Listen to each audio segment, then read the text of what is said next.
ज्ञानं विददाति पूर्वं यो वै वेदाहुं च बृहणोति तस्मै दम्भदेवमात्मबुद्धिप्रकाशं मुमुक्षुर्वै शरणमहं प्रपद्ये।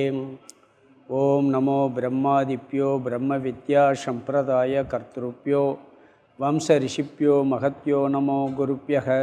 सर्वोपप्लवरहितः प्रज्ञानगणः प्रत्यकर्तो ब्रह्मैवाहमस्मि। ओं ब्रह्मानन्दं परमसुखदं केवलं ज्ञानमूर्तिं द्वन्द्वातीतं गगनसदृशं तत्त्वमस्यादिलक्ष्यम् एकं नित्यं विमलमजलं सर्वदी साक्षिभूतं भावातीतं त्रिगुणरहितं सद्गुरुं तं नमामि। गुरुर्ब्रह्मा गुरुर्विष्णु गुरुर्देवो महेश्वरः गुरुसाक्षात् परं ब्रह्म तस्मै श्रीगुरवे नमः। ओं सहना भवतु सहनौ भुनक्तु सह वीर्यं करवावहै तेजस्विनावधीतमस्तु मा विद्विषावहै। ओं शांति शांति शांति। हरि ओम 39 வரைக்கும் பார்த்துருக்கோம். 40வது ஸ்லோகம் படிக்கலாம். நமஸ்ரீ சங்கரானந்த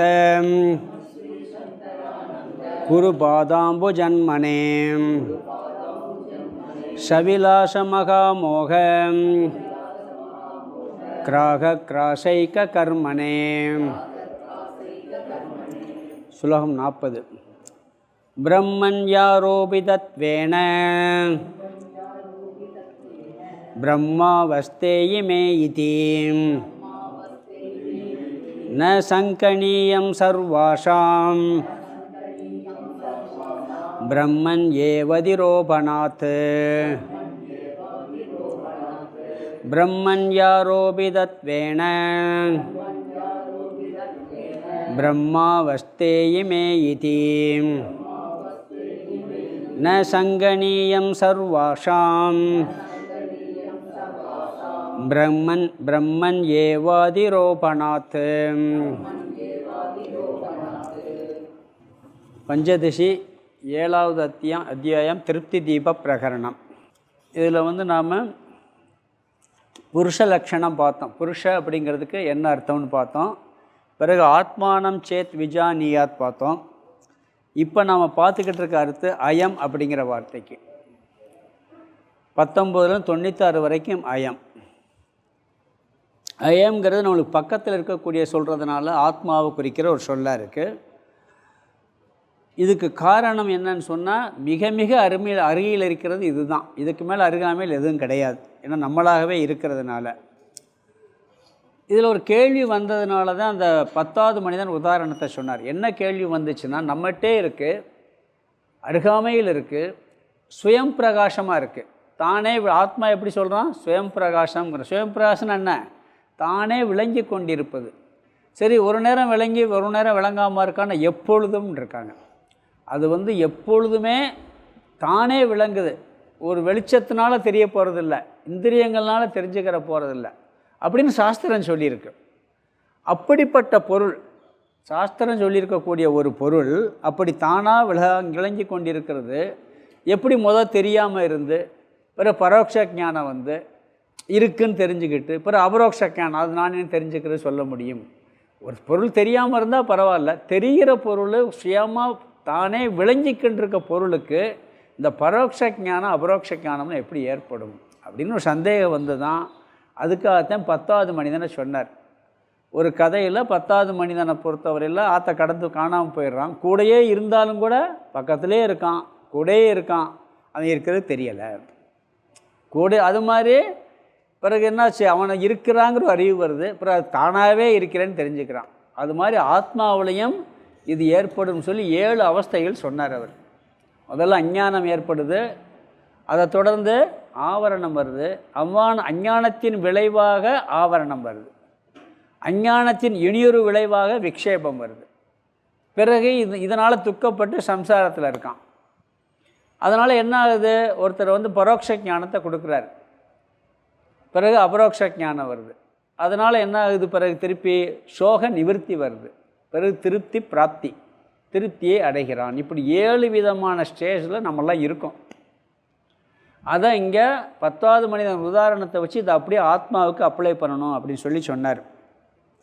இதில் ஒன்று தெரியாமல் இருப்பது, நான் வந்து இருக்கேன் அப்படிங்கிறது தெரியாமல் இருக்கிறது வந்து ஆத்ம தத்துவத்தை தெரியாமல் இருக்கிறது அஞ்ஞானம்னு பார்த்தோம். அது இல்லை விளங்கவில்லைன்னு சொல்வது ஆவரணம்னு பார்த்தோம். ஒரு விக்ஷேபங்கிறது அதில் கர்த்தா போக்தா அப்படின்னு சொல்கிறதெல்லாம் விக்ஷேபம்னு சொல்லும் பொழுது அங்கே ஒரு விஷயம் வந்தது. விக்ஷேபத்தை என்ன சொன்னார்னு சொன்னால், அதுவே சிதாபாசன் ஒரு விளக்கத்தை சொன்னார். விக்ஷேபம் வந்து சிதாபாசனே விக்ஷேபம் அப்படின்னு சொன்னார். அஞ்ஞானத்தை விளக்கும்போது எனக்கு தெரியவில்லை என்பது அஞ்ஞானம், ஒன்றை கண்டுகொள்ளாமல் இருப்பது அஞ்ஞானம். ஒரு பொருளை வந்து நம்ம ஒரு அசால்ட்டாக விடுறோம்னு வச்சுக்கோங்க, அதை ஒரு பொருட்டாக எடுக்காமல் விட்டால் என்ன அர்த்தம், அதை பற்றி சரியாக தெரிஞ்சுக்கிறல.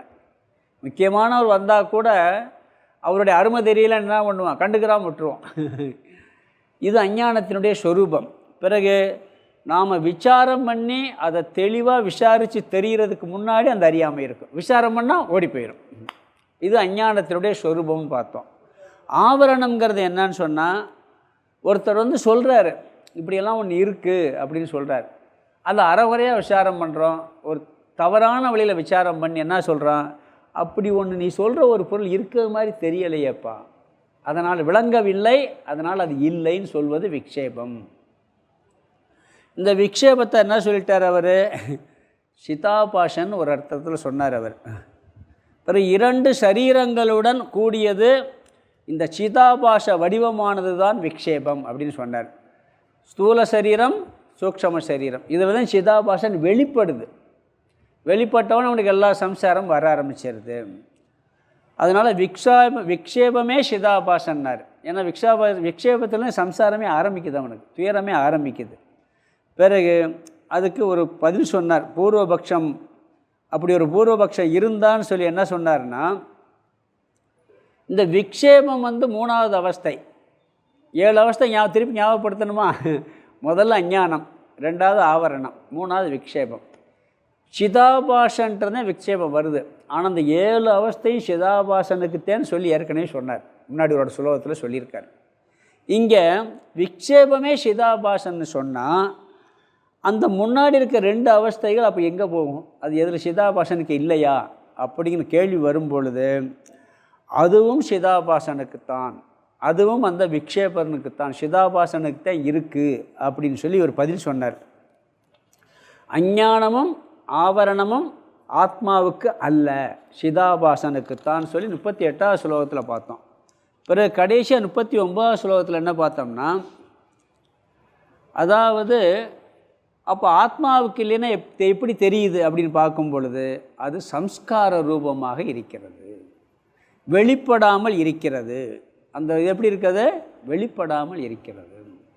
அது இந்த புக்கில் ஒன்றில் போட்டிருக்காங்க ஒரு உதாரணம், அருமையான உதாரணம் தான். அதாவது ஒரு குழந்தை பிறக்கிறதுக்கு முன்னாடி அது கர்ப்பத்தில் இருக்குது, அப்போ அங்கேயும் ஏதோ ஒரு வடிவத்தில் இருக்குது, அதுதான் வந்து பிறந்த பிறகு வெளிப்படுது. அப்போ அதுக்கு முன்னாடி அது இல்லைன்னு சொல்லிட முடியுமா அப்படின்னு ஒரு உதாரணம் சொல்லியிருக்காரு.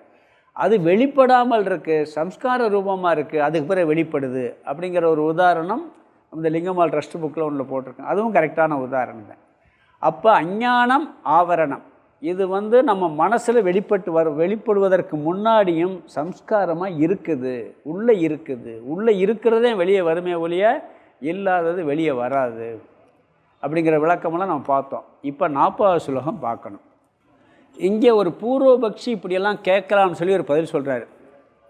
அதாவது 7 அவஸ்தைகளும் பிரம்மனுக்கோ மோட்சத்துக்கு ஆத்மாவுக்கோ இல்லை. யாருக்கு, நம்ம தான் சம்சாரம் துக்கப்படுறோம், நம்ம தான் மோட்சத்தை அடைகிறோம். யார், இந்த மனசுன்னா என்ன, மனசில் இருக்கக்கூடிய உணர்வு தத்துவம் சிதாபாசன்னு அர்த்தம். புரிஞ்சுக்கணும், உயிர் தத்துவங்கிறது என்ன, நம்ம சூக்ஷ்ம சரீரமும் அதில் பிரதிபிம்பிக்கிற ஆத்மாவினுடைய சைதன்ய தத்துவம். இதுதான் எல்லா விவகாரம் பண்ணுது. துக்கப்படுறது இதுதான், அறியாமையில் இருக்கிறது இதுதான். பிறகு மோட்சத்தை அடைகிறதும் இதுதான் பார்த்துருங்க. எல்லா அவஸ்தையும் அதுக்குத்தான் வருதுன்னு பார்த்தோம்.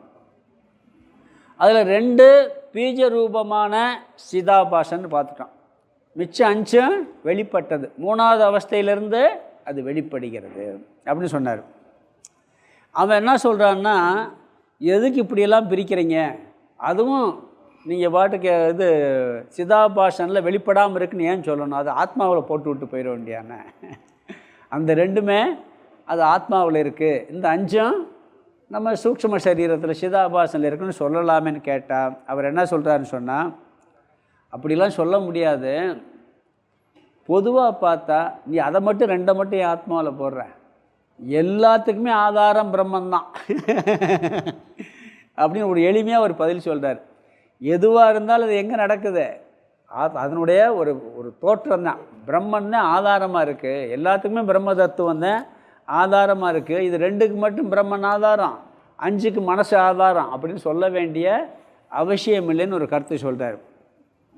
அதனால் சிதாபாசனுக்கே பிரம்மன் தான் ஆதாரம். சிதாபாசனுக்கே பிரம்மன் ஆதாரம்னா அப்போ இதுக்கும் பிரம்மன் தான் ஆதாரம். புரியுதுங்களா? சிதாபாசனுக்கே பிரம்மன் தான் ஆதாரம். இப்போ ஒருத்தர் வந்து நான் காப்பாற்றுறேன், என்னை இன்னொருத்தரை காப்பாற்றுறான்னு வச்சுக்கோங்க. அப்போ அவரையும் யார் காப்பாற்றுறா? நான் சொல்கிறேன் புரியுதா? என்னை ஒருத்தர் காப்பாற்றிக்கிட்டு இருக்கா, நான் பெருமையாக சொல்லிக்கிட்டு இருக்கேன். என்னைவே இன்னொருத்தரை காப்பாற்றுறாருன்னா அப்போ அவரையும் சேர்த்தானே அவர் காப்பாற்றுறதா அர்த்தம். இது மாதிரி எல்லாத்துக்குமே பிரம்மன், சிதாபாசனுக்கே பிரம்மன் ஆதாரங்கப்போ 7க்குமே பிரம்மன் தான் ஆதாரம். டோட்டலாக எல்லாமே பிரம்மன் தான் ஆதாரம். 2 மட்டும் நீ ஏப்பா பிரித்து சொல்கிற அப்படின்னு சொல்கிறார் அவர்.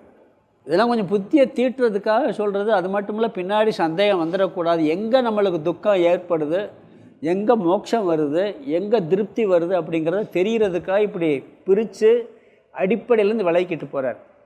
இப்போ திருப்பி திருப்பி கேட்கும் பொழுது புரிய ஆரம்பிக்கும். அதனால் 2 மட்டும் நீ அஞ்ஞானத்தையும் ஆவரணம், அந்த முதல் 2 அவஸ்தையை பிரமனிடம் போட்டுவிட்டு மிச்சத்தை சிதாபாசனில் போடணுங்கிறது அவசியம் இல்லை அப்படிங்கிறார். இப்போ மாயை இருக்குது, மாயையில் தோன்றிய எல்லாமே எது ஆதாரம்? மாயைக்கு ஆதாரம் பிரம்மன் தான்.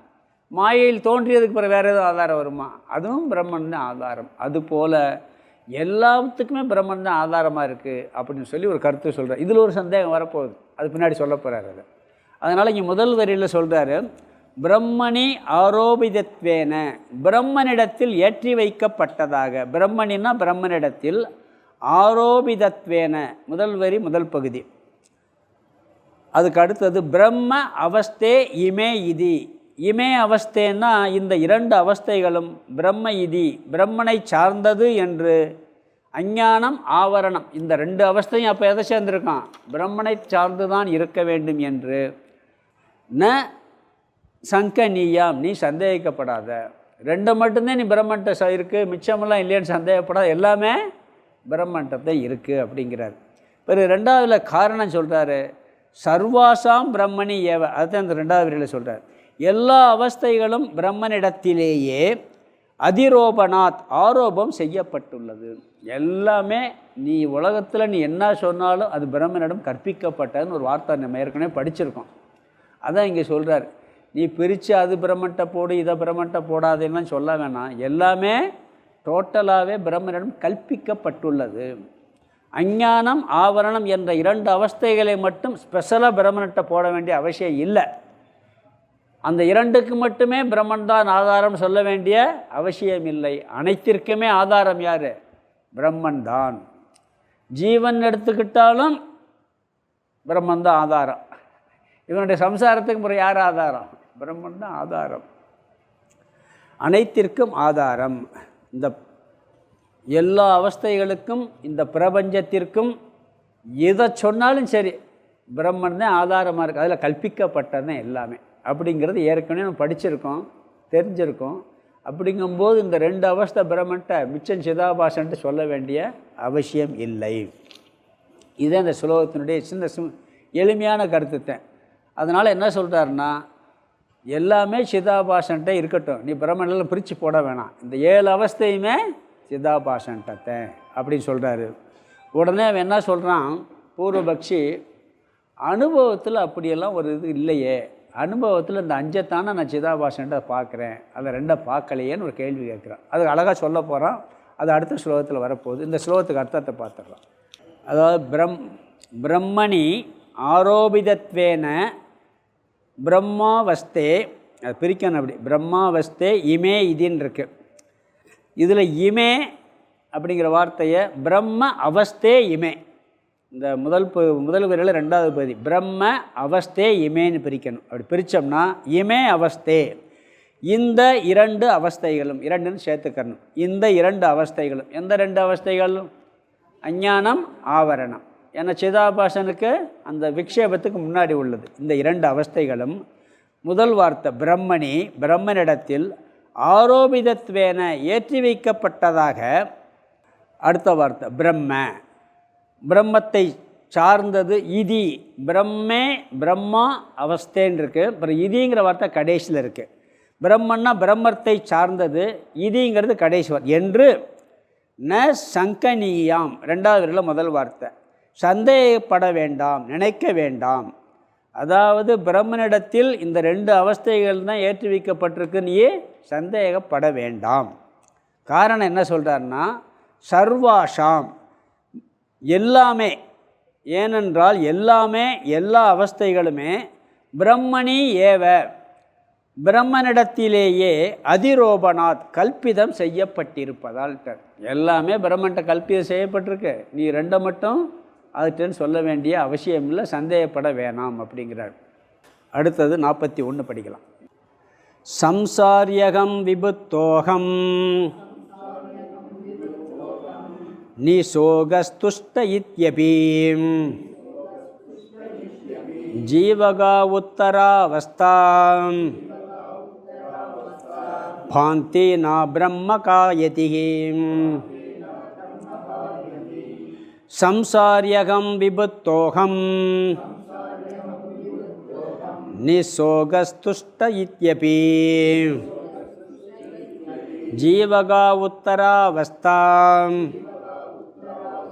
பாந்தி நா பிரம்மகாயதீம். இங்கே பூர்வபக்ஷி சந்தேகம் என்னன்னா, நீங்கள் விளக்க சொல்கிறீங்க, கேட்டுக்கிறேன், ஆனால் அனுபவத்தில் நம்ம கண்கூட பார்க்குறேன், இந்த 5 அவஸ்தை பிரம்மன்ட்ட இருக்குது, ஜீவன்ட்ட இருக்குது. அதை ஒன்றா சொல்கிறான். 5 அவஸ்தை எப்படி ஜீவன்ட்ட இருக்குங்கிறத சொல்கிறான். மிச்சம் 2 அவஸ்தையை நான் ஜீவன்ட்ட பார்க்கல அப்படின்னு சொல்ல போகிறான். ஏன்னா அவர் என்ன சொன்னார், 2 அவன் பிரம்மன்ட்ட வச்சுக்கலான்னா, 5 சிதாபாசன்னு சொன்னார். எல்லாத்தையுமே சிதாபாசன்ட்டே இருக்குது, அது பிரம்மன்ட்ட இருக்குதுன்னு சொல்லி அதை க்ளோஸ் பண்ணார். இவன் என்ன சொல்கிறான், 5 மட்டும் அனுபவத்தில் இருக்குங்கிறான், மிச்சம் 2 அனுபவத்தில் இல்லைன்னு சொல்கிறான். அதை விளக்கம் சொல்ல போகிறான். எப்படின்னா, அனுபவ பிரமாணம் பிரத்யக்ஷ பிரமாணம் இந்த 5 அவஸ்தையும் ஜீவன்ட்ட இருக்குது, சிதாபாசன்ட்ட இருக்குது அப்படின்னு சொல்கிறான். மிச்சம் 2 அது அனுபவத்தில் இல்லாததுனால அதை பிரம்மன்ட்ட தூக்கி போட்டலான்னு திருப்பி ஒரு கேள்வியே கேட்குறாங்க. இந்த 5 அவஸ்தை பிரம்மனிடத்தில் இல்லை.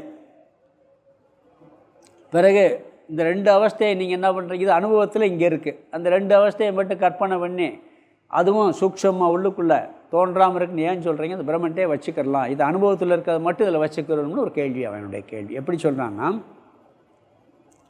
இந்த கேள்வி வர காரணம் என்னென்னா, 7 அவஸ்தைகளும் சிதாபாசனை சார்ந்ததுன்னு சொல்லிவிட்டு 3வது அவஸ்தையிலும் சிதாபாசன் வெளிப்படுகிறான்னு சொன்னார். அதனால தான் அந்த கேள்வியே கேட்டான். அப்போ 2 பிரம்மன்ட்ட வச்சுக்கலாமான்னு கேட்டான். அவர் இல்லை, அது வெளிப்படாமல் இருக்குது, சிதாபாசன் இருக்குதுன்னு சொன்னார். இவன் என்ன பண்ணிட்டான், உடனே மீதி 5 சிதாபாசனத்தை சார்ந்திருக்கு, அது அனுபவத்தில் இருக்குதுன்னு சொல்கிறான். இந்த அனுபவத்தை கூறுறான். சுலோகத்தில் அப்படியே பார்த்துட்டே வந்தால் கரெக்டாக வரும். சம்சாரி அகம், முதல் வார்த்தை சம்சாரி அகம், நான் சம்சாரிங்கிறான். இது எங்கள் விக்ஷேபம் இது. பிறகு விபுத்தக அகம், நான் தெரிந்து கொண்டேன் அப்படிங்கிறான் சொல்கிறான். இதில் என்ன சொல்கிறாருன்னா, முதல்ல நான் சம்சாரின்னு, நான் எல்லா இன்ப துன்பத்தையும் நான் அனுபவிச்சுக்கிட்டு இருக்கேன், இதைத்தான் நம்ம விக்ஷேபம்னு சொல்லியிருக்கோம், எல்லா மனுஷனுக்கு இருக்குது.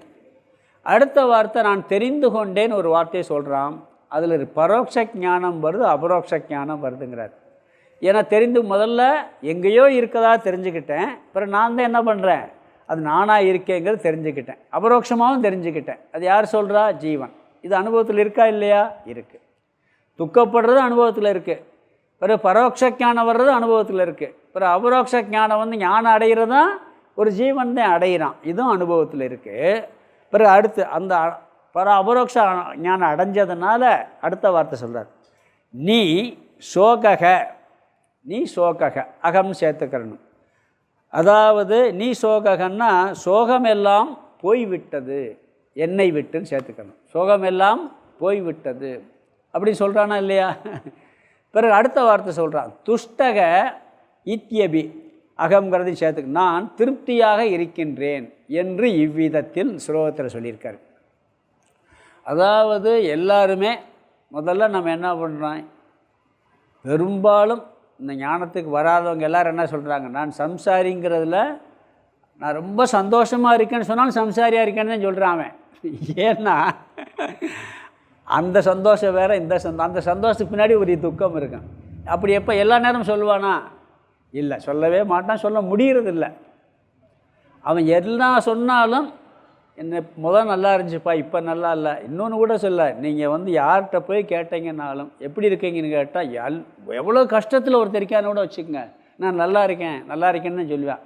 கொஞ்ச நேரம் பேச்சு கொடுத்துட்டீங்கன்னா என்ன சொல்ல ஆரம்பிச்சிருவான், என் பொண்ணு ஒன்று மாட்டு பொண்ணு ஒன்று வந்திருக்கு அப்படின்னு ஆரம்பிப்பான். இல்லைன்னா என்ன பண்ணுவான், பையன் வந்து ஒன்றும் சரியில்லை, இப்படி பிஸ்னஸில் போன வருஷம் இப்படி லாபம் இருந்துச்சு, இந்த வருஷம் இப்படி குறைச்சிட்டே லாபம் வந்திருக்கான். 10 லட்சம் வந்தது ஒரு 8 லட்சம் வந்திருக்கான், ஒரு 2 லட்சம் குறைஞ்சி போச்சு, அதை நினச்சா வேதனையாக இருக்குது. இப்படி துக்கம் ஓட ஆரம்பிக்கும். இது எல்லாருக்கும் அனுபவத்தில் இருக்குது. இந்த சம்சாரித்துவங்கிறது எல்லா ஜீவர்களுக்கும் அனுபவத்தில் இருக்குது. இது விக்ஷேபம், இது உண்மை அப்படிங்கிறான். பிறகு வேதாந்தம் படித்தவொடனே கொஞ்சம் புரிய ஆரம்பிக்குது. முதல்ல எங்கேயோ இருக்குது என்னமோ நினச்சிக்கிட்டு, இல்லைப்பா இதுக்கு ஒரு விஷயம்லாம் இருக்குது, தத்துவம்லாம் இருக்குது, கடவுள் இருக்காருங்கிறாங்க, அவர் ஆனந்த ஸ்வரூபங்கிறாங்க, நான் வேறு சொல்கிறாங்க. அதனால் நான் அதை பற்றி ஒரு மேலோட்டமான ஞானம் வருது, உள்ள நுழைஞ்சவன வருதா இல்லையா, ஆன்மீகத்துக்குள்ளே வந்த உடனே இது பரோட்ச ஞானம் ஒருத்தனுக்கு ஏற்படுகிறது. பிறகு அதை மீண்டும் மீண்டும் படித்து புரிஞ்ச உடனே இவனுக்கு அபரோக்ஷ ஞானம், இதுதான் பிரம்மன், பிரம்மனுடைய சொரூபம் என்ன, ஆத்மாவுடைய சொரூபம் என்ன எல்லாம் புரிஞ்சு அபரோக்ஷ ஞானம் எனக்கு தான் ஏற்படுது. பரோட்ச ஞானம் எனக்கு ஏற்படுது, அபரோக்ஷ ஞானம் எனக்கு ஏற்படுது. முதல்ல துக்கத்தில் இருந்தேன், பிறகு பரோட்ச ஞானம் வந்துச்சு, பிறகு அபரோக்ஷ ஞானம் வந்துச்சு. அதுக்கு பிறகு உள்ளே போய் கொஞ்சம் பலன் கொடுக்க ஆரம்பித்த உடனே என்ன ஆகுது, சோக நிவர்த்தி வருகிறது. இந்த பாரு, 5 வருஷத்துக்கு முன்னாடி நான் கிளாஸ் கேட்குறதுக்கு முன்னாடி எனக்கு எவ்வளோ கோவம் வரும் தெரியுமா, இப்போ எல்லாம் மாறிட்டேன். சொல்கிறோமா இல்லைங்களா? ஒரு சின்ன விஷயத்தை கூட என்னால் தாங்க முடியாது. இப்போ நான் எந்த பிரச்சனை வந்தாலும் கொஞ்சம் தாங்குகிற சக்தி எனக்கு வந்திருக்கு. நான் எல்லாத்துக்கும் இப்போ அப்படி கவலைப்படுறதில்ல அப்படிங்கிற ஒரு ஸ்டேட்டஸ் வருது. பழைய மாதிரி இல்லைப்பா, நான் பழைய மாதிரி இருந்தேன்னு வச்சுக்க, அவன் பேசின பேச்சுக்கு நான் மனுஷனாகவே இருந்திருக்க மாட்டேன் சொல்லுவோம். இப்போ எனக்கு கொஞ்சம் புத்தி வேலை செஞ்சுருக்கு, ஞானம் வேலை செஞ்சுருக்கு, அதனால் நான் இப்படியெல்லாம் மாறிட்டேன். இது என்னென்னா சோக நிவர்த்தி, இதெல்லாம் சொல்கிறான். பிறகு இந்த ஞானம் நிஷ்டையான பிறகு எனக்கு நான் நிறைவோடு இருக்கிறேங்கிற வார்த்தை வரும். போதும் எல்லாம், அதாவது வெளியே அவன் சொல்கிறானா இல்லையா, ஆள் மனசுக்குள்ளே எப்படி ஒரு நிறைவு வரும்னா, இருக்கிற வரைக்கும் இருப்போம். இது இவன் அனுபவத்தில் இருக்குன்னு சொல்கிறான்னா, இப்படியெல்லாம் சாஸ்திரத்தில் அனுபவிச்ச சொல்லியிருக்காங்க, அதை வச்சு சொல்கிறான். இதெல்லாம் ஒரு ஜீவன் துக்கப்பட்டுக்கிட்டு இருந்தான், பிறகு பரோட்ச ஞானம் வந்தது, பிறகு அபரோக்ஷ ஞானம் அவங்க ஏதோ சாதனைகள்லாம் பண்ணி கிளாஸ் எல்லாம் கேட்டு சிரவண மன நித்தியாசெல்லாம் பண்ணி துக்கத்தை நிவர்த்தி பண்ணி பிறகு திருப்தி அடைஞ்சு மோட்சத்தை அடைஞ்சா கேட்குறோம். இதெல்லாம் அனுபவத்தில் இருக்குது, ஒத்துக்குருவோம். இந்த 5 அவஸ்தை அனுபவத்தில் இருக்கிறது. ஆனால் 2வது சொல்கிறார், இதுக்கு முன்னாடி இதுக்கு மேலே ஒரு 2 அவஸ்தை இருந்துச்சே, அதை சொல்கிற ஜீவகாக உத்தர அவஸ்தா பாந்தி. உத்தர அவஸ்தானா முதல் 2 அவஸ்தைகளுக்கு பிறகு உள்ள அவஸ்தைகள் ஜீவகா பாந்தி, ஜீவனிடம் இருப்பதாக தெரிகிறது. இதை சொல்லிட்டான். இப்போ நம்ம சொன்ன விஷயத்தை அந்த 2 அவஸ்தைக்கு பின்னாடி உள்ள இந்த 5 அனுபவமும் ஜீவனிடம் இருப்பதாக தெரிகிறது. இது அனுபவத்தில் பார்க்குறோம். என்னென்ன, நான் சோகப்பட்டவன், நான் இந்த அறிவை அடைந்தவன், பரோட்ச ஞானமாகவும் அபரோக்ஷ ஞானம் அடைந்தவன், பிறகு நான் சோகத்தை நீக்கிவிட்டேன், திருப்தி அடைந்து விட்டேன் என்ற அனுபவம் ஒரு ஜீவனுக்கு இருப்பதை அனுபவத்தில் பார்க்கின்றோம்ட்டார். அடுத்தது ரெண்டாவது வரியில் ரெண்டாவது பகுதியில் சொல்கிறார், ந பிரம்மகாகா யதி. யதின்னா சந்தேகப்பட்டால். எப்படி சந்தேகப்பட்டால்? அந்த 5 அவஸ்தைகளும் பிரம்மனிடத்தில் இல்லை என்று நீ சந்தேகப்பட்டால். அவன் என்ன சொல்கிறான், அந்த 5 அவஸ்தை ஜீவன்ட்டு தான் இருக்குது, இவர் எல்லாம் பிரம்மன்ட்டு இருக்குன்னு சொன்னார். அப்படி அவன் சொல்லி நீ ஒருவேளை பட்டேன்னா, பிரம்மனிடத்துலேன்னு சந்தேகப்பட்டால் அதுக்கு நான் பதில் சொல்கிறேன் அப்படி சொல்லி அடுத்த ஸ்லோகத்தை சொல்ல போகிறார். இங்கே ஒரே பூர்வபக்ஷம் மட்டும்தான், கேள்வி மட்டும். இதுக்கு பதில் அடுத்ததில் வரப்போகுது. நீ அப்படி சந்தேகப்பட்டால்.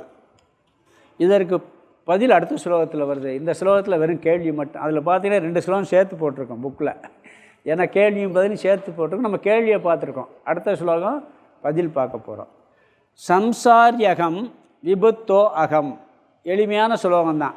சம்சாரி அகம். அகம்னா நான் சம்சாரி. விபுத்தோ அகம், நான் அறிந்து கொண்டேன். ரெண்டாவது வார்த்தை விபுத்தோ அகம், நான் அறிந்து கொண்டேன். எப்படி அறிந்துக்கிட்டேன்? பரோட்சமாகவும் அபரோட்சமாகவும் அறிந்து கொண்டேன். நீ சோகக, நான் சோகமற்றவன். இங்கேயும் அகம் சேர்த்துக்கிறேன். அகம் நீ சோகக, நான் சோகமற்றவன். அடுத்தது துஷ்ட இத்யபி. துஷ்டன்னா திருப்தியாக இருப்பவன் என்று இவ்விதமான. துஷ்டன திருப்தியாக இருப்பவன் என்று, இத்யபினா இவ்விதமான. அடுத்தது இவ்விதமான. ரெண்டாவது ஜீவகா உத்தர அவஸ்தா. உத்தர அவஸ்தான்னா இந்த முதல் 2 அவஸ்தைக்கு மேல் உள்ள, உத்தரன்னா மேல் உள்ள, பிறகு உள்ள 5 அவஸ்தைகள் ஜீவகா, ஜீவனிடத்தில் பாந்தி தெரிகிறதே. ந பிரம்மாகா, பிரம்மனிடத்தில் இல்லையே. எதி என்று சந்தேகப்பட்டால். எதினா சந்தேகப்பட்டால். இந்த 5 அவஸ்தைகளும் ஜீவனிடத்தில் அனுபவத்தில் தெரியுது, பிரம்மனிடத்தில் இல்லை அப்படின்னு நீ சந்தேகப்பட்டேன்னு சொன்னால் நான் பதில் சொல்கிறேன் அப்படின்னு அடுத்த ஸ்லோகத்தை சொல்கிறார். 42 படிக்கலாம். தர்யக்ஞோ அகம் பிரம்ம சத்வம் பானே மத்ருஷ்டிதோ நஹி இதி பூர்வே அவஸ்தே ச வாசேதே ஜீவகே கலு. தர்யக்ஞோ அகம் பிரம்ம சத்வம் பானே மத்ருஷ்டிதோ நஹி இதி பூர்வே அவஸ்தே ச வாசேதே ஜீவகே கலு. இங்கே என்ன சொல்கிறார் அவர்? முதல் 2 அவஸ்தை தான் பிரம்மன்ட்ட இருக்குது, இந்த 5 அனுபவத்தில் ஜீவன்ட்ட இருக்குது, பிரம்மன்ட்ட இல்லைன்னு சொல்கிறான்.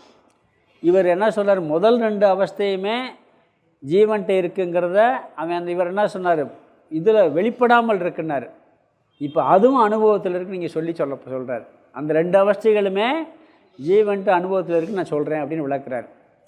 அதாவது இவன் 3 to 7 மட்டும் அனுபவங்கிறான், இந்த 3 அவஸ்தையும் அனுபவத்தில் இருக்குது அப்படின்னு சொல்கிறார். எப்படி சொல்கிறாருன்னா, தர்ஹ்ய ஞோ அகம், தர்ஹி அக்ஞக அகம். அதை பிரித்தோம்னா தர்ஹி அக்ஞக அகம்.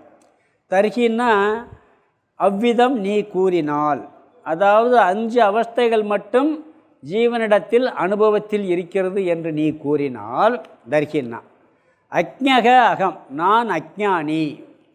ஒருத்தன் சொல்கிறான் நான் அக்ஞானின்னு ஒருத்தன் சொல்கிறான். பல சமயங்களில் நம்ம என்ன சொல்கிறான்? நான் ஒரு அக்ஞானிப்பா சொல்கிறோமா இல்லையா? எனக்கு அதை பற்றி ஒன்றுமே தெரியாது, ஏதாவது ஒரு விஷயத்தை வச்சு சொல்கிறான். அனுபவத்தில் நம்ம அஞ்ஞானத்தில் இருக்கவங்க சொல்கிறோமா இல்லையா? அப்போ நான் அஞ்ஞானின்னு சொல்கிறான், இதை பூர்வ வச்சு மறந்துட்டேங்கிறார். நீயே சொல்கிற பல இடங்களில் நான் அஞ்ஞானத்தில் இருக்கிறேன்னு சொல்லி. இந்த 5 மட்டும் இல்லை, இதையும் நம்ம அனுபவத்தில் சொல்கிறோம். அறியாமையுடன் இருக்கின்றேன் என்ற அனுபவம் எல்லோருக்கும் இருக்கிறது. உங்களுக்கு ஃப்ரெஞ்சு தெரியுமான்னு கேட்டால் என்ன சொல்லுவீங்க? எனக்கு தெரியாது. அது என்னது? அஞ்ஞானம்தான். அதை நம்ம சொல்கிறோமா சொல்கிறியா? நான் அஞ்ஞானத்துடன் இருக்கின்றேன் என்ற அனுபவம் எல்லோருக்கும் அந்த ஜீவனிடத்திலேயே இருக்கிறது. முதல் அவஸ்தை ஜீவனை சார்ந்தது தான். பிறகு 2வது அவஸ்தை என்ன?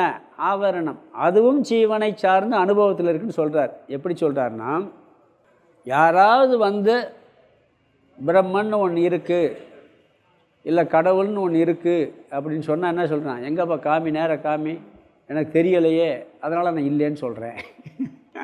சொல்கிறானா இல்லையா? ஞாஸ்திகள் எப்படி எதுக்கு பேசுகிறாங்க தானே சொல்கிறாங்க. கண்ணு முன்னாடி காமி, நான் ஒத்துக்கிறேன், கண்ணு காட்சிக்கு தெரியல அதனால் இல்லை. இந்த அனுபவம் இதான விக்ஷேபம்.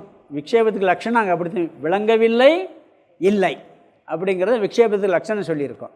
அதான் இங்கே சொல்கிறாரு. என்ன சொல்கிறாரு? பிரம்ம சத்வ பானே, பிரம்மன் இருப்பதும் விளங்குவதும் மத் திருஷ்டிதக நகி, என்னுடைய அறிவுக்கு இல்லை. சொல்கிறோமா இல்லையா? பிரம்மன் இருக்குங்கிறதான் விளங்குங்கிறது எனக்கு தெரியல, இப்போ எனக்கு என் அறிவுக்கு இல்லை, விளங்கவும் இல்லை, அதனால் இல்லவும் இல்லை அப்படிங்கிறத எப்படி சொல்கிறாரு? பிரம்மன் இருப்பதும் விளங்குவதும் என்னுடைய அறிவுக்கு இல்லை அப்படின்னு என்ன அர்த்தம்? பிரம்மன் விளங்கவும் இல்லை, அதனால் அது இல்லை அப்படிங்கிறார். இந்த இரண்டும் என்னுடைய அறிவுக்கு இல்லை. இருக்கிறது என்பதும் விளங்குவது என்பதும் என்னுடைய அறிவுக்கு இல்லை. இதை சொல்கிறோமா இல்லையா? இப்போ சாதாரண மனுஷனை கேட்டால் என்ன சொல்லுவான்? கடவுள் வந்து விளங்குறாருங்கிறது தான் பொய், அதனால் இருக்கிறாருங்கிறது தான் பொய், அப்படித்தானே சொல்கிறாங்க சாதாரணமாக. அது மாதிரி நம்ம ஆன்மீகத்துக்கு வந்தவங்ககிட்ட கூட பிரம்மன் ஒரு தத்துவம் இருக்குன்னு சொன்னால் அது விளங்கலையே, எனக்கு விளங்கவும் இல்லை, அதுவும் இல்லவும் இல்லைன்னு சொல்கிறாங்களா இல்லையா? இது அனுபவத்தில் சொல்கிறோமா இல்லையா அப்படிங்கிறார். இப்போ நம்மளுக்கு வீடு இருக்குது, ஆனால் இப்போ விளங்குதா? இப்போ நம்மளுக்கு விளங்கிக்கிட்டு இருக்கா? இப்போ விளங்கலை, ஏன்னா நம்ம தூரத்தில் இருக்கோம். ஆனால் வீட்டுக்கு போனால் அங்கே விளங்கிறோம். ஒன்று விளங்கலைங்கிறதுக்கா இல்லைன்னு சொல்லிட முடியாது. விளங்கலைங்கிறதுக்கா இல்லை, ஆனால் இப்போ என்ன சொல்லுவான்? இப்போ விளங்கலைன்னு நம்ம சொல்கிறோம், ஆனால் இருக்குது, இல்லைன்னு சொல்ல மாட்டான் வீட்டை பொறுத்தவரையில். ஆனால் இன்னொரு உதாரணம் நம்ம ஏற்கனவே பார்த்துருக்கோம்.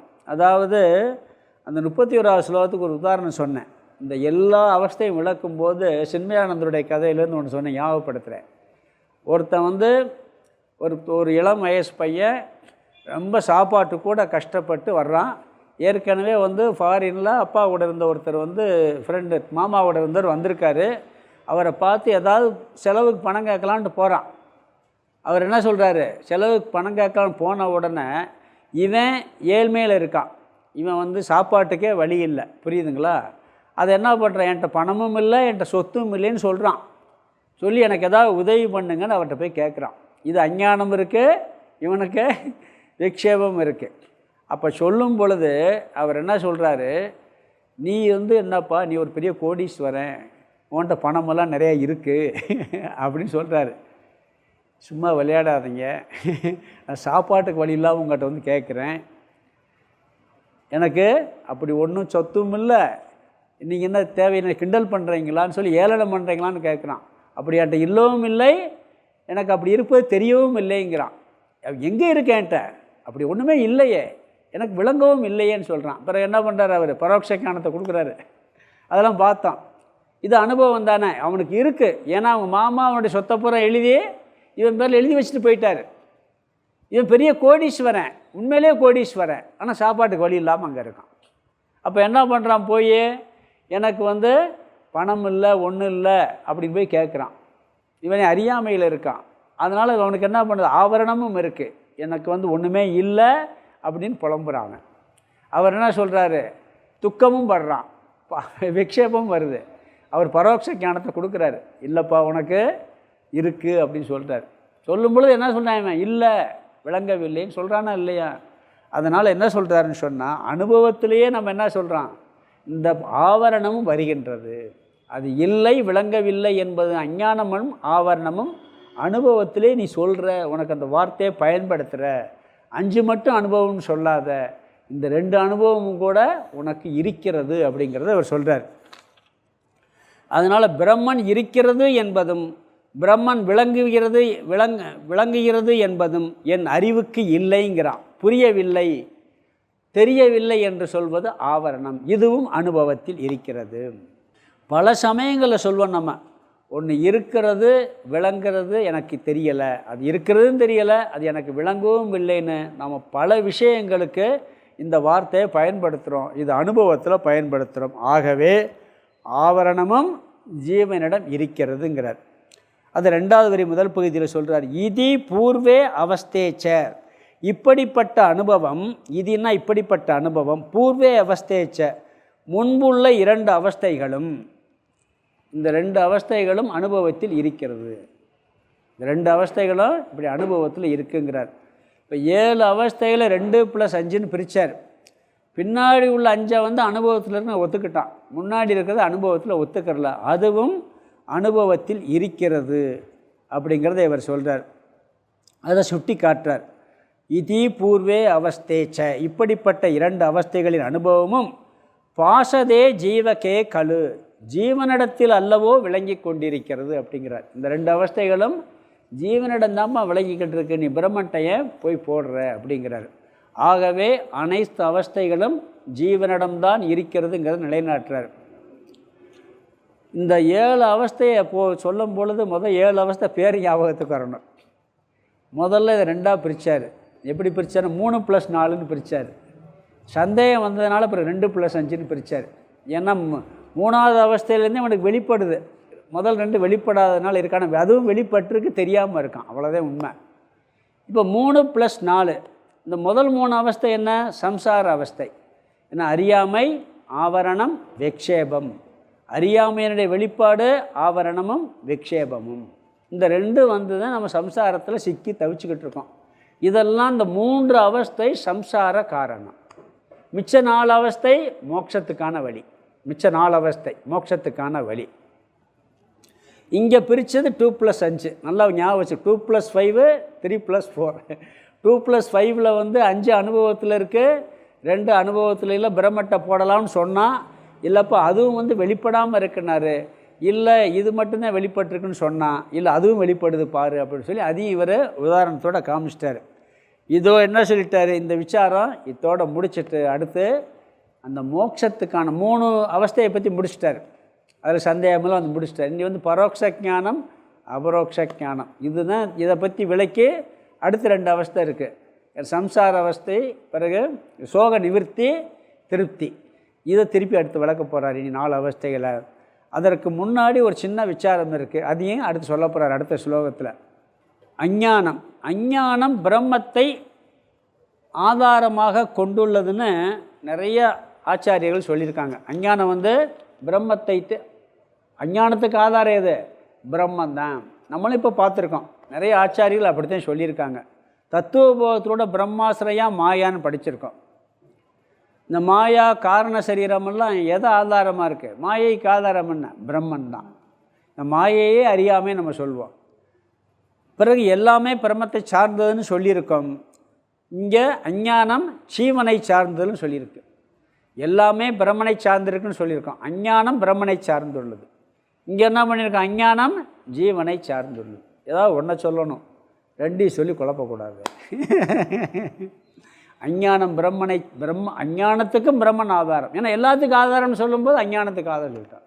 அப்புறம் அஞ்ஞானம் ஜீவனுக்கு ஆதாரம்னு சொல்லி சொல்கிறீங்க. அப்போ 2க்கு ஒரு குழப்பம் வர்றது மாதிரி இருக்கே அப்படின்னு சொல்லி ஒரு குழப்பம் வந்ததுக்காக அடுத்த ஸ்லோகத்தில் அதை அந்த குழப்பத்தை சரி பண்ணிவிட்டு பிறகு அடுத்த விசாரத்துக்கு போக போகிறாரு. 42ல் அதை சரி பண்ணுறாரு, 43ல். இப்போ 42 அர்த்தம் பார்த்தோம். தர்ஹி, அப்பொழுது, அதாவது முன் சுலோகத்தில் கூறியபடி இந்த 2 அவஸ்தை ஜீவனிடத்தில் இல்லை, 5 மட்டும்தான் இருக்குதுன்னு கூறும் பொழுது, முன்னாடி உள்ள ஸ்லோகத்தில் 41 கூர்ணிங்க இல்லை, அப்படி கூறும் பொழுது இங்கே என்ன சொல்கிறாரு? இல்லை, எல்லாமே ஜீவன்கிட்ட இதுவும் இருக்குங்கிறது சொல்கிறார். அகம் அக்ஞக, நான் அஞ்ஞானி. அக்ஞக அகம் இருக்கு. அகம் அக்ஞக, நான் அஞ்ஞானி. பிரம்மன் சத்வபானே, இருப்பதும் விளங்குவதும். சத்வன்னா இருப்பது, பானேனா விளங்குவது, இருப்பதும் விளங்குவதும். மத் திருஷ்டிதக, என்னுடைய பார்வைக்கு. மத் திருஷ்டிதகன என்னுடைய பார்வைக்கு. நகி இல்லை. பிரம்மன் இருக்கிறது, விளங்குவது என்பது என்னுடைய அறிவுக்கு இல்லை, என்னுடைய அறிவுக்கு எட்டவில்லை. இதி பூர்வே அவஸ்தேச்ச. இதி அப்படின்னா என்ற, இந்த எட்டவில் இல்லை என்ற. பூர்வே அவஸ்தேச்ச, முன்பு உள்ள அவஸ்தைகளும், அதாவது இதற்கு முன்பு உள்ள அவஸ்தைகளும் அனுபவமாக. ஜீவகே கலு, ஜீவனிடத்தில் அல்லவோ பாஷதே விளங்கி கொண்டிருக்கின்றது. ஜீவகே கழுங்கிறது கடைசி வார்த்தை, பாஷதேங்கிறது அதுக்கு முன்பு. ஜீவகே கழுன்னா ஜீவனிடத்தில் அல்லவோ பாஷதே விளங்கி கொண்டிருக்கின்றது. இந்த முன்னாடி உள்ள 2 அவஸ்தையும் ஜீவனிடத்தில் தான் விளங்கி கொண்டிருக்கிறது. காரணம், நான் அஞ்ஞானின்னு சொல்கிறோம், பிறகு பிரம்மன் இருப்பதும் விளங்குவதும் என் அறிவுக்கு இல்லை அப்படின்னு சொல்கிற காரணத்தினால இதுவும் அனுபவத்தில் எங்கே இருக்குது, ஜீவனிடத்திலே இருக்கிறது அப்படின்னு சொல்லிட்டார். அப்போ பிரம்மனும் ஆதாரம், ஜீவனும் ஆதாரம்னு சொல்கிறான். இதில் ஒரு குழப்பம் இருக்கேங்கும்போது அதுக்கு அடுத்தது சொல்கிறாருங்க. அடுத்த ஸ்லோகம் படிக்கலாம். 43.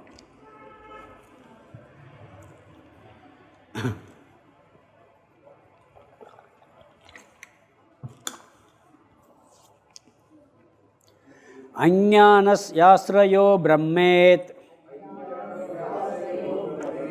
யதிஷ்டானதயா ஜகுகும் ஜீவாவஸ்தாத்வமஜ்ஞானம் அபிமானித்வாதவாதிஷம். அஜ்ஞானஸ்யாஸ்ரயோ பிரம்மேத் யதிஷ்டானதயா ஜகுகும் ஜீவாவஸ்தாத்வமஜ்ஞானம் அபிமானித்வாதவாதிஷம்.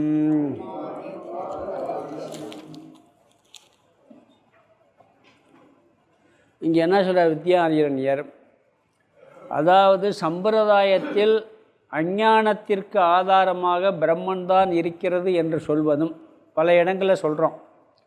ஏன்னா அஞ்ஞானத்தை மாயைன்னு சொல்கிறோம் ஒரு இடத்துல. அப்போ மாயை பிரம்மன் தான், அதுவும் ஆதாரம். அதையும் நான் ஏற்றுக்கொள்கின்றேன், அதுவும் உண்மைதான். அதே நேரத்தில் ஜீவன் இருக்கிறது என்பதும் உண்மைதான் அஞ்ஞானத்துக்கு அப்படிங்கிறார். ரெண்டுமே உண்மைதான்ங்கிறார். அதை விளக்குறார் எப்படி உண்மைன்னு சொல்கிறேங்கிறத. இரண்டையும் ஆதாரமாகவே எடுத்துக்கொள்ளலாம். அஞ்ஞானத்திற்கு ஆதாரம் பிரம்மன், அஞ்ஞானத்துக்கு ஆதாரம் ஜீவன், இப்படி இரண்டையுமே எடுத்துக்கொள்ளலாம். அது எப்படி? ஏதாவது ஒன்று தானே உண்மையாக இருக்க முடியும், இரண்டும் உண்மை என்று எப்படி சொல்ல முடியும்னு சொன்னால் ஒரு கோணத்தில் பார்த்தா அப்படி சொல்ல முடியும். இப்போ நான் இங்கே உட்காந்துருக்கேன், எனக்கு பக்கத்தில் ஒரு ஸ்டூல் இருக்குது, அங்கிட்டு ஒருத்தர் இருக்கார். ஒருத்தர் சொல்கிறார் உங்களுக்கு இடது பக்கத்தில், எனக்கு இடது பக்கத்தில் ஸ்டூல் இருக்குங்கிறேன், அவர் எனக்கு வலது பக்கத்தில் ஸ்டூல் இருக்குங்கிறார். எது உண்மை? ரெண்டும் உண்மை தானே. இந்த கோணத்தில் இருந்து பார்த்தா வலது பக்கம், அந்த கோணத்தில் இருந்து பார்த்தா இடது பக்கம். ரெண்டும் சொல்லாமல் சொல்லக்கூடாதா? இந்த மாதிரி அப்படி இதையும் விளக்கப்படுற. அப்படி 2 கோணத்தில் இதை பார்க்க முடியும் இந்த விஷயத்தை. ஸ்டூல் இருக்குது, அதை வலப்பக்கம் இருக்குதுன்னு சொல்லலாம். இவரை பொறுத்தவரையில் இவருக்கு வலப்பக்கம், அவரை பொறுத்தவரையில் அவருக்கு வடப்பக்கம் இருக்குது. இப்படி சொல்ல முடியுமா? சொல்ல முடியாதா? அப்படி சொல்ல முடியும். இரண்டும் உண்மைதான், ரெண்டையும் வேறு ஒரு கோணத்தில் பார்க்குறோம். அது மாதிரி எந்த கோணத்தில் பார்த்தால் அஞ்ஞானம் பிரம்மனை சார்ந்தது, எந்த கோணத்தில் பார்த்தால் அஞ்ஞானம் ஜீவனை சார்ந்தது அப்படின்னு சொல்கிறார். அஞ்ஞானத்திற்கு ஆதாரம் என்று பார்த்தால் பிரம்மன் தான். ஏன்னா எல்லாத்துக்கும் ஆதாரமாக இருக்கும்போது அஞ்ஞானத்துக்கு ஆதாரம் இல்லைன்னு சொல்லவே முடியாது.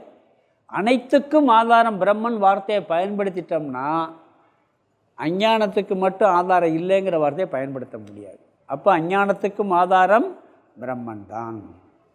பிறகு ஜீவன் அஞ்ஞானத்துக்கு ஆதாரம் சொல்கிறது அதிஷ்டானம் என்ற திருஷ்டியில். அபிமானம்னு ஒரு திருஷ்டி இருக்குது. இவன் ஜீவன் அஞ்ஞானத்தில் அபிமானம் வைக்கிறான், அந்த திருஷ்டியில் சொல்கிறோம். இதுக்கு நம்ம விளக்கம் உதாரணம் சொல்லும்போது புரியும், பார்க்கலாம். ஜீவன் அபிமானம் என்ற திருஷ்டியில் அஞ்ஞானத்தை வைத்துள்ளான். பிரம்மனிடம் அஞ்ஞானம் இருக்கிறது என்பது பிரம்மனுக்கு அஞ்ஞானத்தில் அபிமானம் இருக்கிறங்கிற அர்த்தம் இல்லை, அதுக்கு ஆதாரமாக இருக்குது. அது மேலே ஒரு கல்பிதம். அதாவது இந்த மாதிரி கொஞ்சம் கிரிட்டிக்கலாக கிரிட்டிசைஸ் பண்ணுறதெல்லாம் அந்த பஞ்சாயத்து திசையில் தான், வேறு எங்கேயும் பார்க்கவே முடியாது. அதாவது அறியாமையுடன் பிரம்மன் கூடியுள்ளதுன்னு சொன்னால் பிரம்மன் அறியாமைக்கு ஆதாரமாக உள்ளது. மாயையுடன் கூடியுள்ளதுன்னா என்ன அர்த்தம்? மாயை பிரம்மன் மாயைக்கு ஆதாரமாக இருக்கிறது. அறியாமையுடன் ஜீவன் கூடியுள்ளான்னா இவன் அஞ்ஞானத்தின் மீது அபிமானத்துடன் வைத்துள்ளான். இவன் அது பாதிக்குது, அவன் அது பாதிக்காது.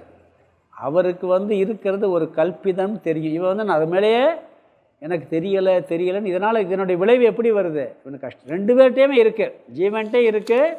ஆனால் பிரம்மன்ட்ட இருக்கிறது ஆதாரமாக இருக்குது. இவனுக்கு அபிமானத்தோடு கூடியிருக்கு அதே அறியாமை. அதாவது இதுக்கு ஒரு உதாரணம் சொல். ஒர்க் ஷாப்பில் கூட ஒரே வார்த்தை ஆனால் 2 விதத்தில் பயன்படும். அதாவது ஒர்க் ஷாப்பில் எழுதி போட்டிருப்பாங்க, இங்கு வண்டி ரிப்பேர் செய்யப்படும் சொல்லி. ரிப்பேர் செய்யப்படும் ஓட்டையாக்குறதுன்னு அர்த்தம்.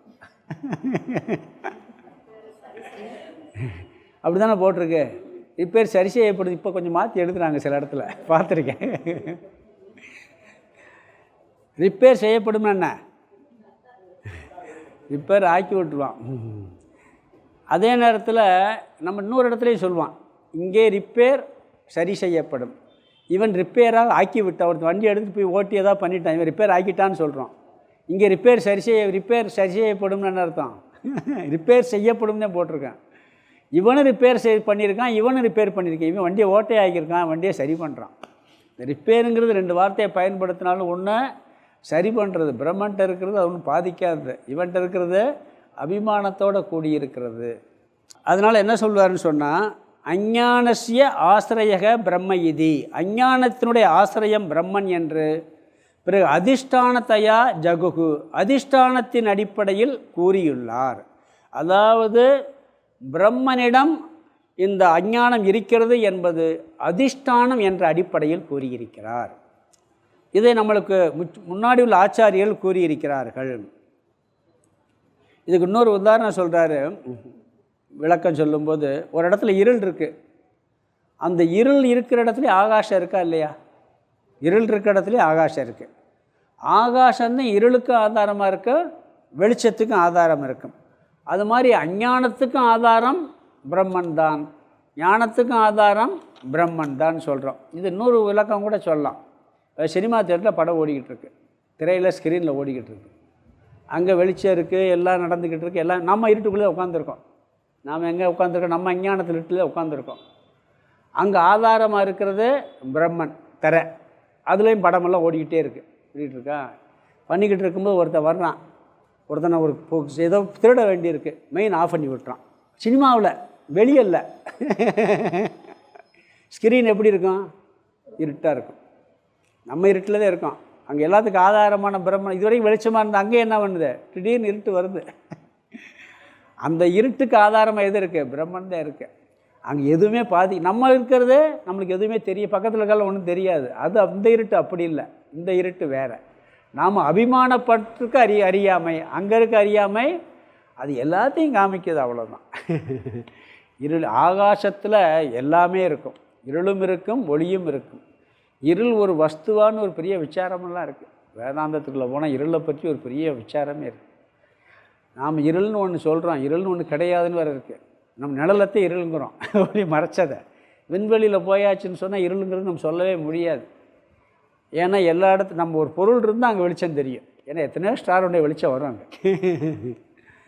அது ஒரு பெரிய விசாரம் இருக்குது. ஆனால் இங்கே அது ஒரு கற்பனை தோன்றிக்கிட்டு இருக்குது. அது பிரம்மட்ட ஆதாரமாக இருக்குது, ஆனால் நம்மகிட்ட அபிமானத்தோடு இருக்குது அப்படிங்கிறார்.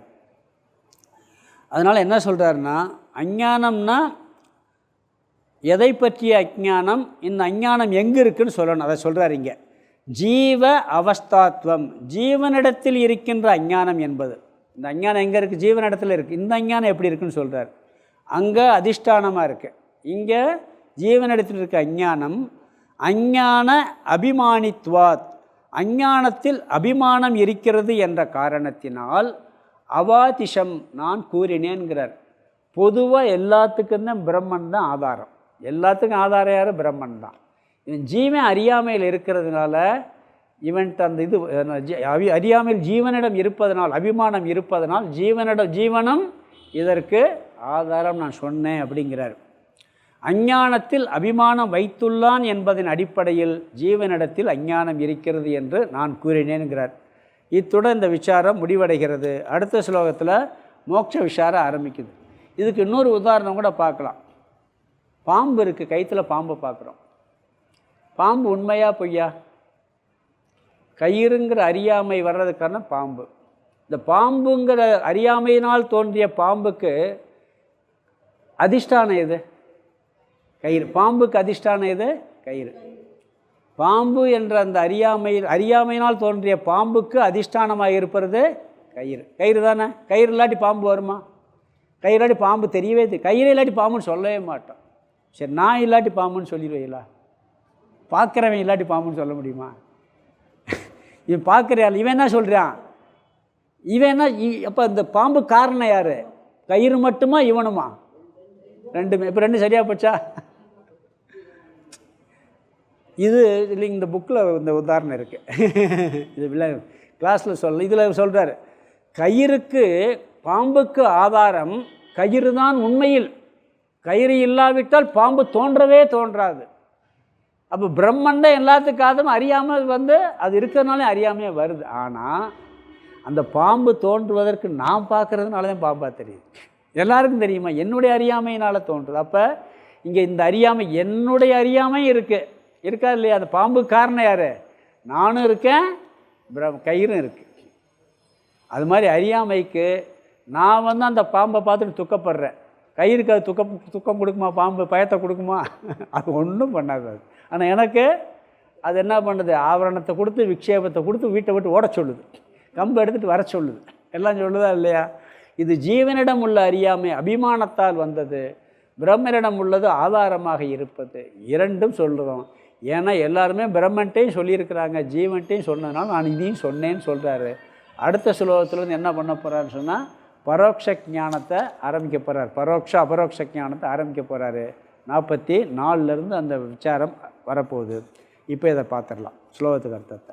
அஜ்ஞானஸ்ய, அஞ்ஞானத்தினுடைய ஆசிரிய ஆதாரம் பிரம்ம இதி, பிரம்மன் என்று, அஞ்ஞானத்தினுடைய ஆதாரம் பிரம்மன் என்று அதிஷ்டானதயா ஜகுகு, அதிஷ்டானதயான அதிஷ்டானத்தின் அடிப்படையில் ஜகுகு கூறியுள்ளார்கள்.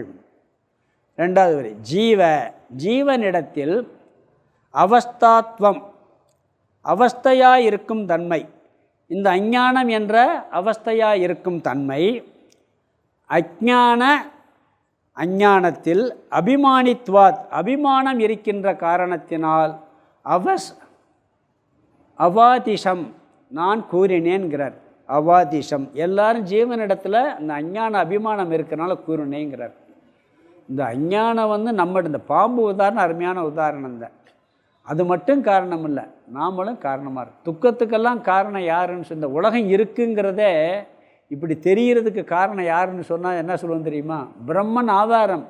ஆனால் உலகத்தை இப்படி பார்க்கறதுக்கு காரணம் யார்? நான் தான். ஒரே பொருள் ஒருத்தனுக்கு சுகத்தை கொடுக்குது, ஒருத்தனுக்கு துக்கத்தை கொடுக்குது. இந்த சுக துக்கத்தை கொடுக்கறதுக்கு பிரம்மனா அப்படின்னா இல்லை, அது ஆதாரம். பிரம்மன் இல்லாட்டி ரெண்டுமே தெரியாது. ஆனால் நான் இந்த சுகத்தையும் துக்கத்தையும் பார்க்குறேன் நான் தான். சினிமா பார்க்குறோம் திரையில், ஒருத்தன் அந்த படத்தை ரொம்ப இன்ட்ரெஸ்டாக பார்க்குறான், இன்னொருத்தன் அருன்னு அறுக்கிறாருன்னு ஓடியாந்துடுறான் வெளியே. இந்த பாவனை யார்கிட்ட இருக்குது? நம்மகிட்டே இருக்குது. அது மாதிரி. ஆனால் அது திரையே இல்லாட்டி ரெண்டும் வருமா? வராது. அது ஆதாரம். இது எல்லாம் அது மட்டும் ஆதாரம் இல்லை, நாமளும் ஆதாரமாக இருக்கின்றோம் சொல்லி இங்கே சொல்கிறாரு. அடுத்த ஸ்லோகத்திலேருந்து 44 அடுத்த கருத்தை ஆரம்பிக்க போகிறாரு. அது மோட்ச சாதனம், பரோட்ச ஞானம், அபரோக்ஷ ஞானம். அதுக்கு பிறகு திருப்தி, சோக நிவர்த்தி, திருப்தி. அதை நம்ம அடுத்த வகுப்பில் பார்க்கலாம். ஓம் பூர்ணமத பூர்ணமிதம் பூர்ணாத் பூர்ணமுதச்யதே பூர்ணஸ்ய பூர்ணமாதாய பூர்ணமேவாவசிஷ்யதே. ஓம் சாந்தி சாந்தி சாந்தி. ஹரிஹி ஓம். ஆதிகுருநாத சுவாமிக்கு ஜெய்.